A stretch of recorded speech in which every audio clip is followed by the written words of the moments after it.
Hello everyone, welcome to my first ever travel vlog. সেদিন আমরা শ্রীমঙ্গল গিয়েছিলাম. It was a good vacation, I must say. আমাদের গাড়ি থামিয়ে আমরা কিছু পিকচার্স ক্লিক করি.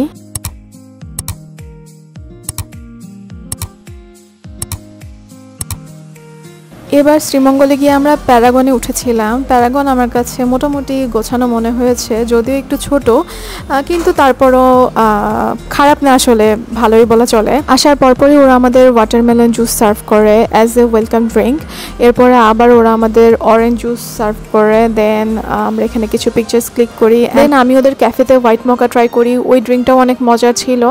অ্যান্ড আমরা রুমে আসি. রুমের বারান্দা থেকে চা বাগানের এত সুন্দর একটা ভিউ ছিল, মানে কি বলবো, ইট ওয়াজ স্প্লেন্ডিড. দেন আমরা নিজেদের মধ্যে কিছু পিকচার্স ক্লিক করে পুলে নেমে যাই. এরপরে পুল এরিয়াটা বেশ বড়ই ছিল, ওদের ওখানে জাকুজিও ছিল. দেন আমি, মা, আমার হাজব্যান্ড, আমরা তিনজনই গিয়েছিলাম. আমার শাশুড়িরও যাওয়ার কথা ছিল, কিন্তু আম্মু সিক থাকার কারণে আর আসে নাই. আমি আমার হাজব্যান্ড কেউই সাঁতার পারি না. তারপর আমরা 2-3 ঘন্টা পুলে ঝাপাঝাপি করে খাওয়ার উদ্দেশ্যে বের হয়ে যাই. আমাদের অন্য একটা জায়গায় দুপুরে লাঞ্চ করার প্ল্যান ছিল, বাট আমাদের হাতে সময় স্বল্পতার কারণে একটা ভাতের হোটেলে ঢুকে সেখানে হাঁসের মাংস, তারপরে চিংড়ি মাছ, খাসির মাংস, ভর্তা, ভাজি, এগুলো দিয়ে আর কি ভাতটা খেয়ে আমরা বের হয়ে যাই. কারণ এরপরে আমরা মানে ঘোরার সময় পেতাম না, কারণ সন্ধ্যা ঘনিয়ে আসছিল. এরপর আমরা লাল পাহাড়ের দিকে চলে যাই. তখন অলমোস্ট 5:30টার বেশি বাজে. আর আমরা ওখানে একজন লোকালকে সাথে নিয়ে, বলা যায় আমাদের সস্তা গাইড আর কি, তাকে সাথে নিয়ে আমরা ওইদিকে পাহাড়ের দিকে উঠতেছিলাম. ওইদিকে একটা মন্দির আছে, আমার নামটা মনে নাই, তো ওইদিকে যাওয়ার প্ল্যান, কিন্তু সন্ধ্যা হয়ে যাচ্ছিল জন্য মা বলতেছিল আমরা আর না যাই, আমরা জাস্ট উপর থেকে পাহাড়ের ভিউটা দেখে আমরা আবার হোটেলে ব্যাক করি. যদিও আমাদের সাথে অনেক মানুষ ছিল, অলমোস্ট 10-12 জনের মতো, ওনারা ওইদিকে চলে যায় মন্দিরের ওইদিকে, কিন্তু আমরা আর না গিয়ে কিছুক্ষণ পাহাড়ে ছবি টবি ক্লিক করে দেন আবার হোটেলের দিকে চলে আসি.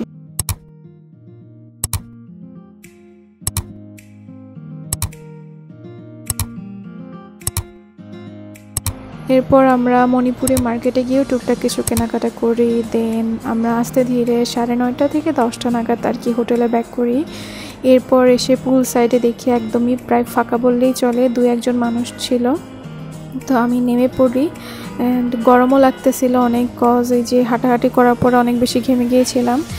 এরপরে আমি আমার মা এবং আমার হাজব্যান্ডকে অনেক জোরাজোরি করি যে তোমরাও আসো আমার সাথে, বাট ওরা আর কি ওখানে বসে বসে আমার ভিডিও ফুটেজ নেয়, ওরা আর পুলে নামে না. অ্যান্ড 11টা পর্যন্ত আর কি পুল খোলা থাকে. এরপরে আর কি পুল অফ হয়ে যায়.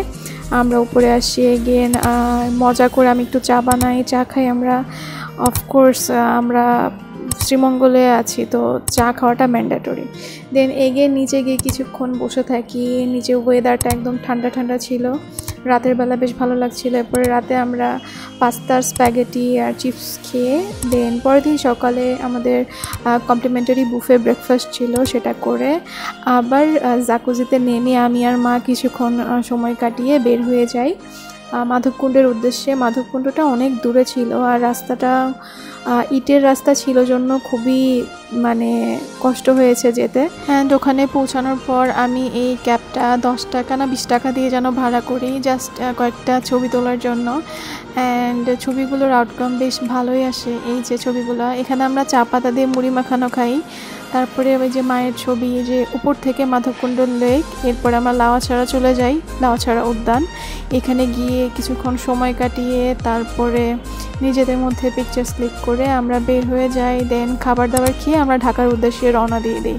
এই ছিল আমার মিনি ট্রাভেল ব্লগ. দেখা হচ্ছে পরের ভিডিওতে. ততদিন পর্যন্ত সবাই সুস্থ থাকবেন, ভালো থাকবেন. টাটা.